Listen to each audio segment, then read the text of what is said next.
Get ready to cringe, because we're about to take a hilarious trip down memory lane.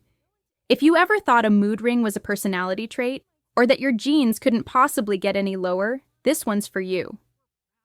From the decade of dial-up to the dawn of the digital age, from Tamagotchis to flip phones, we made some truly questionable style choices.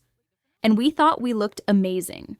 Welcome to Retroverse HQ, and today we're counting down our picks for the top 10 most awkward fashion trends from the 90s and 2000s. We're looking at the cringeworthy, the baffling, and the downright hilarious fashion fads that we all swore were the height of cool. We'll rank them based on their awkwardness, their regrettable pop culture impact, and just how much they make us ask, what were we thinking?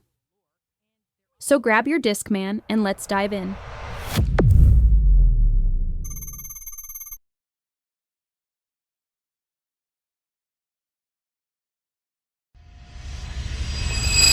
Kicking off our list is the trend that turned every t-shirt into a personalized masterpiece, or a total mess. Airbrushed clothing was everywhere at mall kiosks and boardwalks. Whether it was your name in graffiti-style font, a tribute to a lost pet with angel wings, your zodiac sign, or a sunset scene, we wore these custom creations with pride.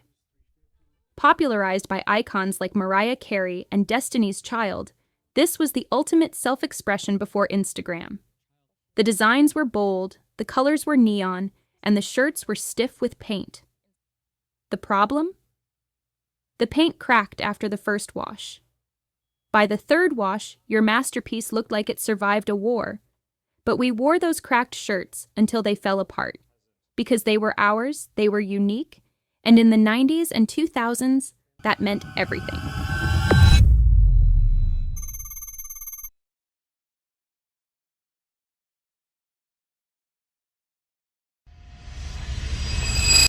In the 2000s, we saw the world through rose-colored glasses, and blue and yellow, and every color in between. Gradient sunglasses with their colorful see-through lenses were the must-have accessory. Icons like Beyoncé, Lil' Kim, and Aaliyah made these shades a signature look. You could find them everywhere, from gas stations to high-end boutiques, pink and orange, blue and yellow, purple and green. The bolder the better. They weren't great at blocking the sun, you'd still be squinting on a bright day. But they were perfect for showing off your eyeshadow and completing that early 2000 hip-hop inspired look. The gradient sunglasses trend was all about attitude. It said, "I'm here, I'm fabulous, and I'm not afraid of color."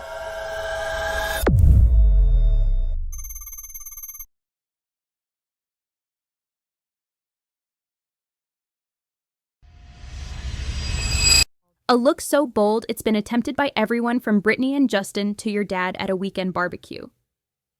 In the 90s and 2000s, pairing a denim jacket with denim jeans wasn't a fashion faux pas.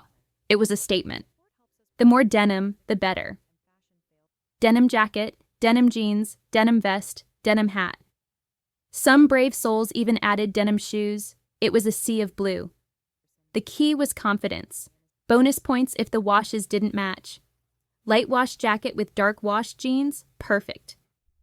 Britney and Justin wore matching denim outfits to the 2001 American Music Awards, creating one of the most iconic and most mocked red carpet moments ever. But they committed. They went all in. And that's kind of admirable. Today, the Canadian tuxedo is back, but refined. Back then, we were just winging it.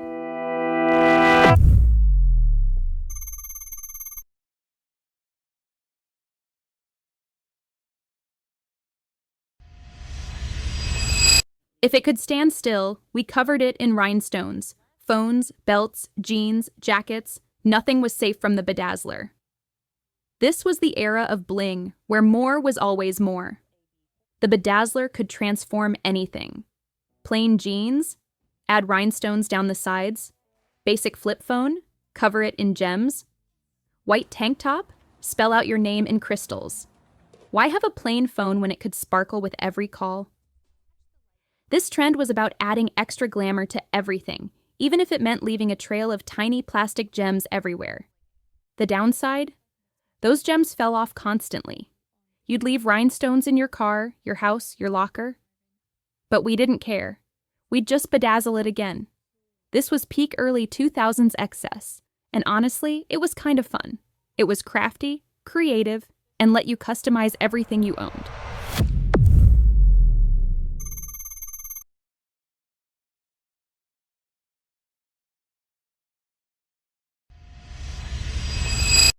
Before smartphones, we had cargo pants.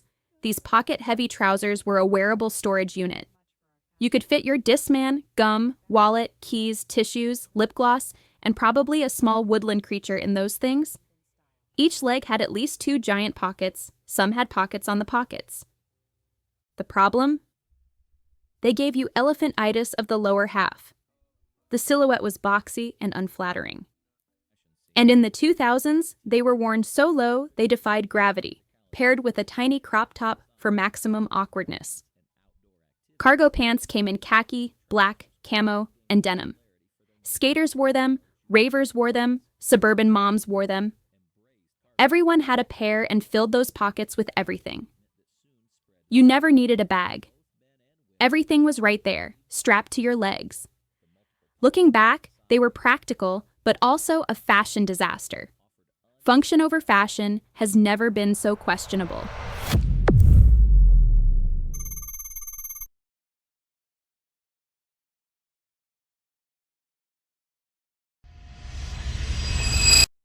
This tiny plastic accessory held the 90s together. Or at least, held tiny twisted strands of our hair in place. Butterfly clips were everywhere and worked for every hair type. Straight, curly, thick, thin, if you had hair, you had butterfly clips. The goal was to look effortlessly whimsical, like a fairy princess. You'd twist small sections of hair and clip them back. The reality? A hairstyle that took forever to create and was a nightmare to remove. Those clips got tangled and pulled your hair. They came in every color, metallic, neon, pastel, glittery. You could mix and match or clip them randomly. Some people used 2 or 3. Overachievers used 20. They were sold everywhere, from Claire's to the dollar store. You'd find them in your car, backpack, and somehow in your bed at night. They'd snap if you looked at them wrong and get tangled in your hair. By day's end, your head hurt from all those clips. Still, butterfly clips were iconic. They defined a generation of hairstyles.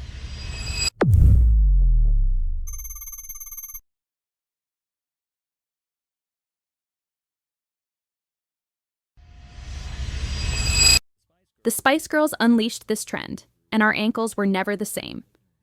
Platform shoes, from chunky sneakers to towering sandals to those infamous buffalo platforms, were a global phenomenon. They gave you height, attitude, and a very real fear of uneven pavement. These weren't just shoes, they were statements. The platforms were thick, sometimes 3 to 5 inches tall. Walking required focus and a complete disregard for safety. The Spice Girls made platform sneakers iconic, and suddenly everyone wanted a pair. They were chunky, bold, and made you feel powerful. But the reality was harsh. You'd twist an ankle stepping off a curb, trip going upstairs, wobble on smooth floors.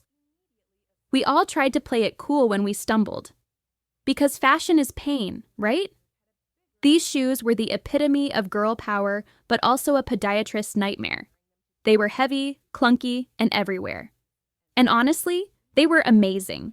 Sure, they were impractical and dangerous, but they were fun, bold, and unapologetically extra. Sometimes that's exactly what fashion should be.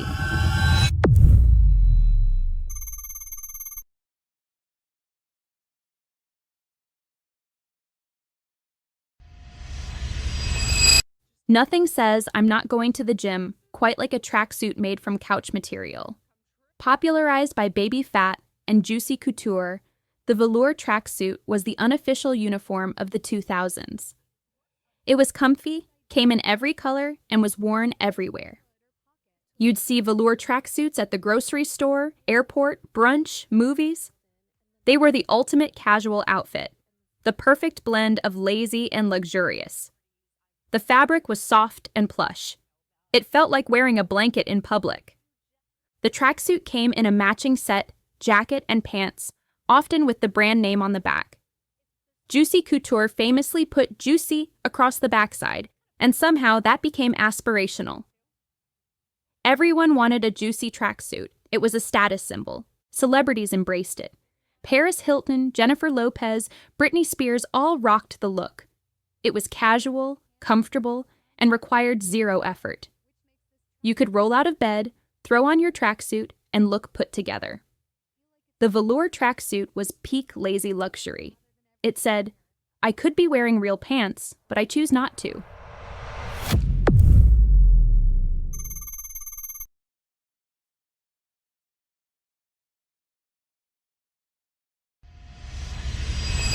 If there's one look that defines the early 2000s, it's this one.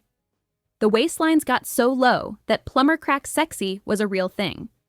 Low-rise jeans sat below your hips, barely clinging to your body. And what peeked out? The infamous whale tail. The visible thong. This wasn't an accident. The visible thong was a deliberate fashion choice, a declaration that your underwear was part of your outfit. It was intentional, bold, and everywhere. Celebrities led the charge. Britney Spears, Christina Aguilera, Paris Hilton all rocked low-rise jeans with visible thongs. It became the look of the era, paired with tiny crop tops or baby tees. The problem? Low-rise jeans were incredibly uncomfortable. You couldn't sit without adjusting them. You couldn't bend over without exposing yourself. You were constantly pulling them up.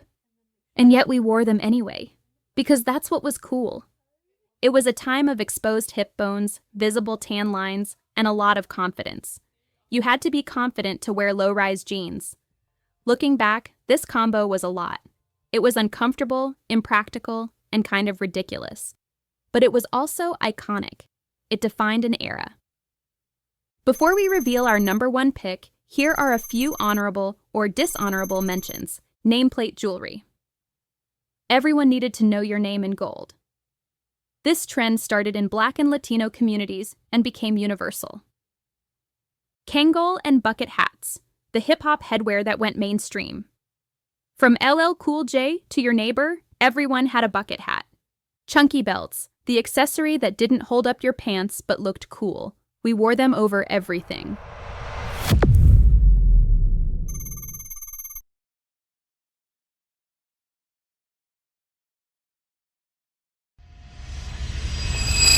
And finally, the undisputed king of 90s fashion.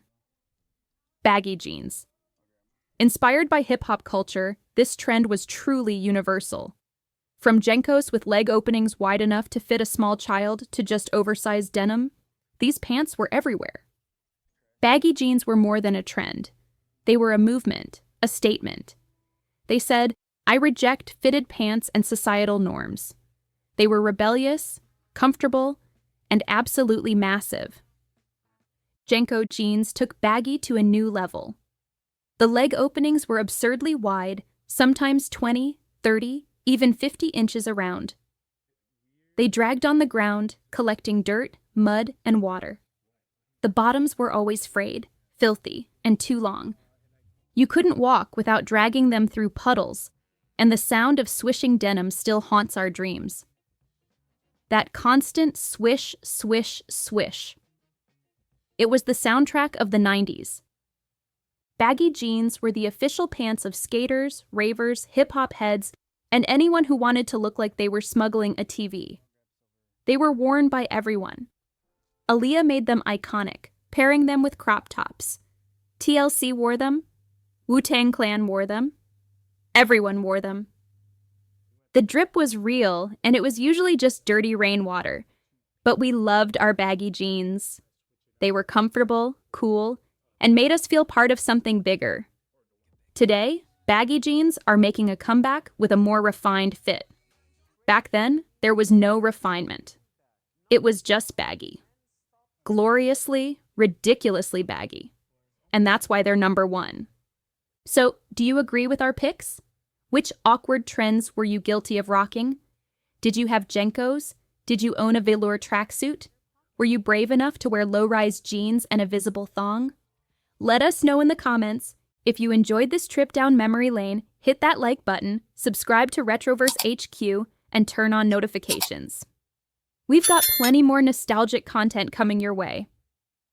Thanks for watching, and remember, fashion is cyclical. So if you held on to those butterfly clips and cargo pants, your time might be coming again. Until next time, stay retro.